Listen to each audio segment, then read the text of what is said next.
Hello and welcome back to Chaosbane. So last time we ended up fighting the Ungor, who we captured and got him to turn traitor, only for him to turn traitor again.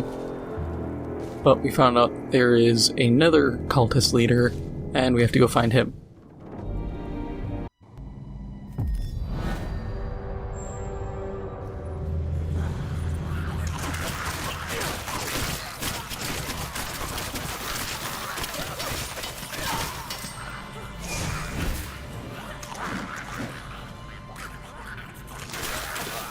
Yeah, if you haven't figured it out already, 5 episodes in, each kind of chapter is themed around, at least from what I can tell, a different chaos god.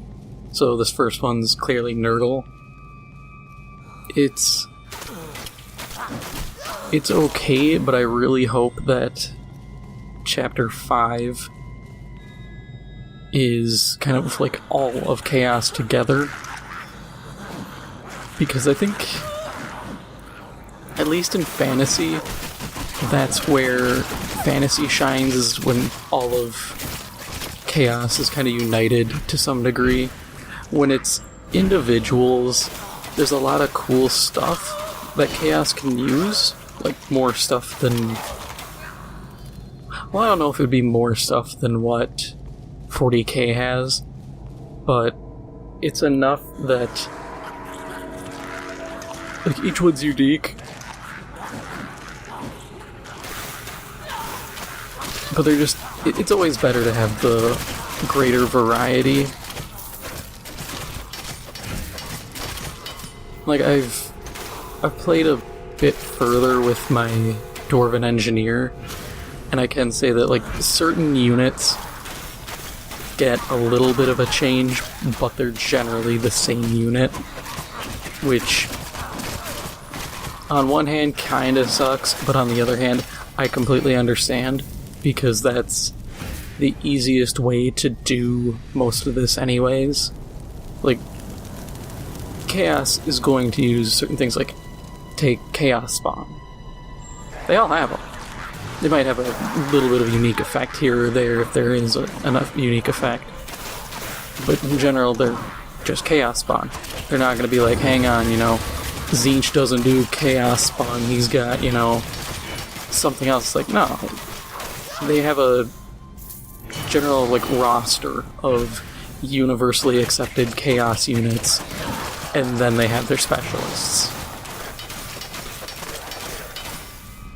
Which is fine by me. I really hope that for Total War Warhammer 3 we get a ton of chaos stuff. If I pick, Nurgle, I want full-blown Nurgle stuff. Nurgle cultists, and plague-bringers, and Nurglings. I want plague zombies. I want a bunch of stuff that the other groups can't get. Because it just makes everything more fun.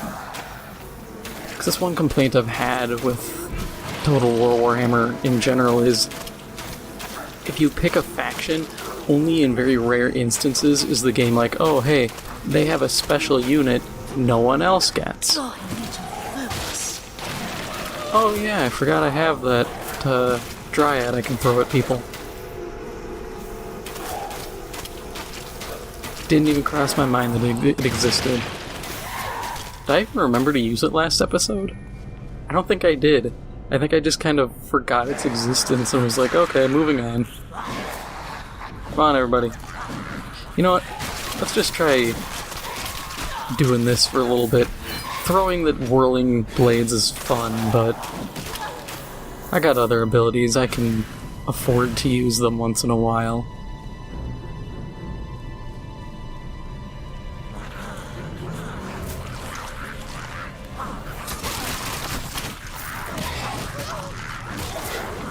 Gotta dodge that.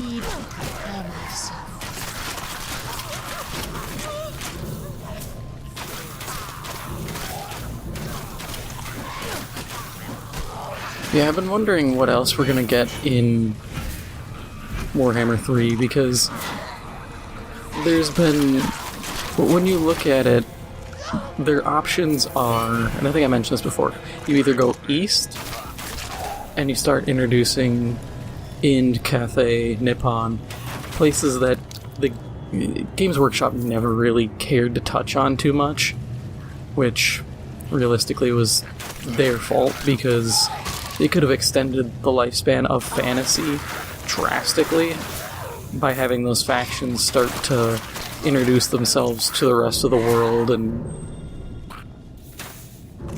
you have groups, you have those groups going east to what is still considered the New World, so dealing with the lizard men and dark elves.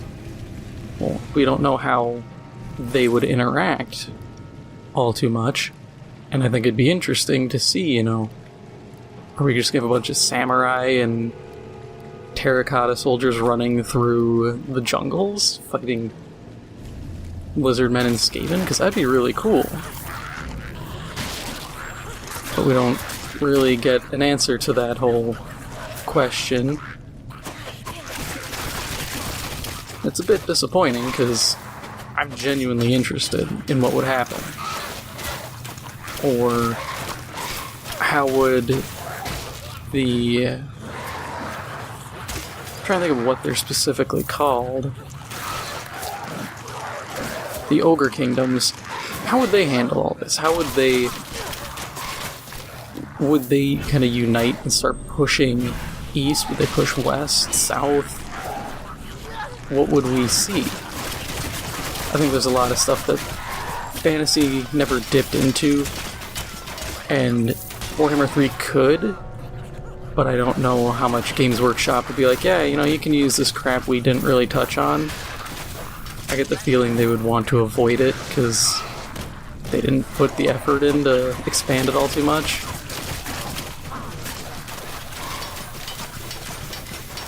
Which I'll admit, I'm still mad about Age of Sigmar, just because when I look at the game, it's like, oh, you have this...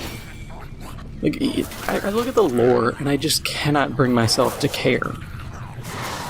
Because they're like, oh, well, we have this plane of fire with these buildings in it. And I'm like, I don't care. You've openly stated that the world is effectively just this ephemeral thing of near infinite size, and there's no real maps made. Why should I, and how can I care about a effectively borderless, featureless entity that occasionally has stuff tied to it? Or the fact that they just flat out said, yeah, Skaven figured out a way to just bore through realities. And I'm like, come on, man.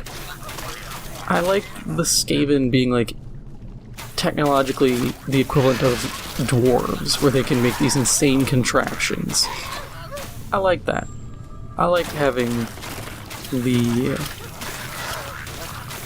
What would it be considered? Like the underworld, effectively, where they all operate? I like that. That was cool. Trying to finagle it into this weird... They're now dimension-burrowing dudes just takes away a lot of the fun.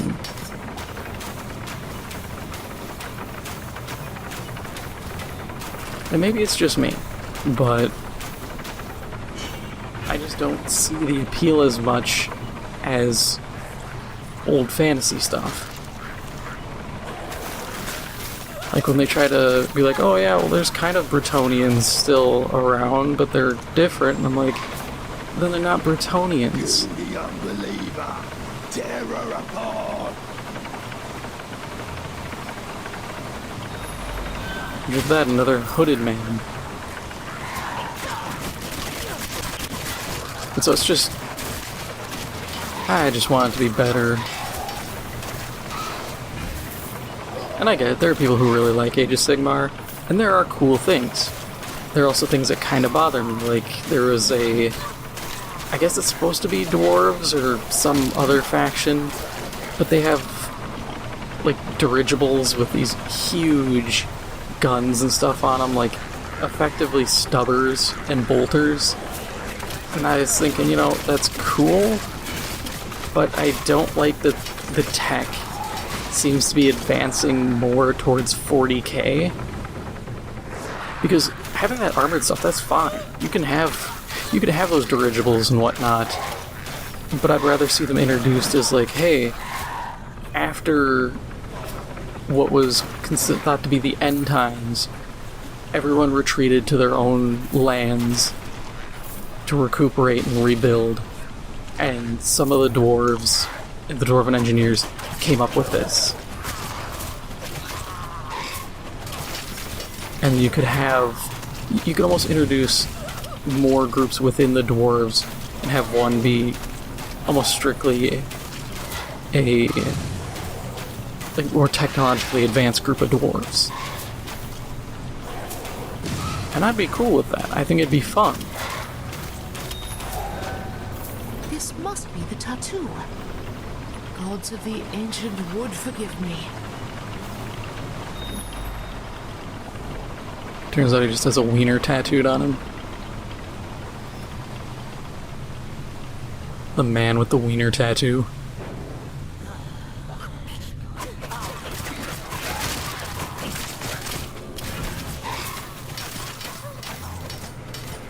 As I say that, it makes me wonder, the question is, would the tattoo be of a wiener on him, or on his wiener? Because I don't care if you got the power of the chaos flowing through you, getting your junk tattooed is... that's something different.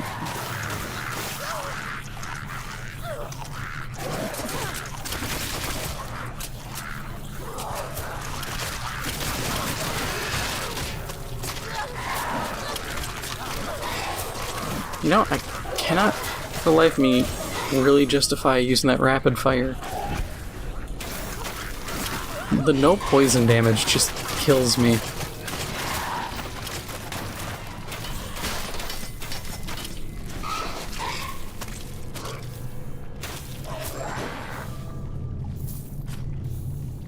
But thinking back to what I was talking about,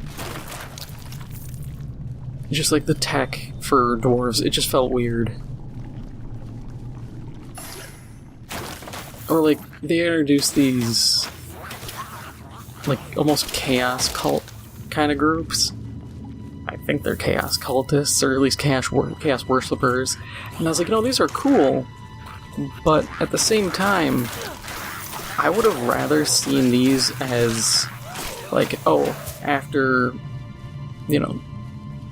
quote-unquote, the end times, some cities fell to chaos and stayed fallen to chaos. The Empire, unable to reclaim them, just had to let them go, and that's where these groups came from. It would make sure that the Empire doesn't come out as unscathed. You could even scatter some around, be like, there's some in Bretonia, there's some in Araby, they're all over.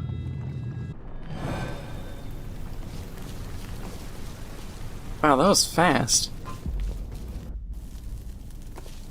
Like, that barely felt like doing anything, just running in, slapping a bunch of nurglings, and then finding a dude who sounded like he smoked like 6 packs of Marlboros every day. Here is the cultist tide, witch hunter. Can you decipher the tattoo or not? The symbols should not be difficult to decipher. Return to High Lore Master Teclis when you're ready. I shall have the location for you then. Yay! Now where's Teclis? Probably like 2 loading screens away.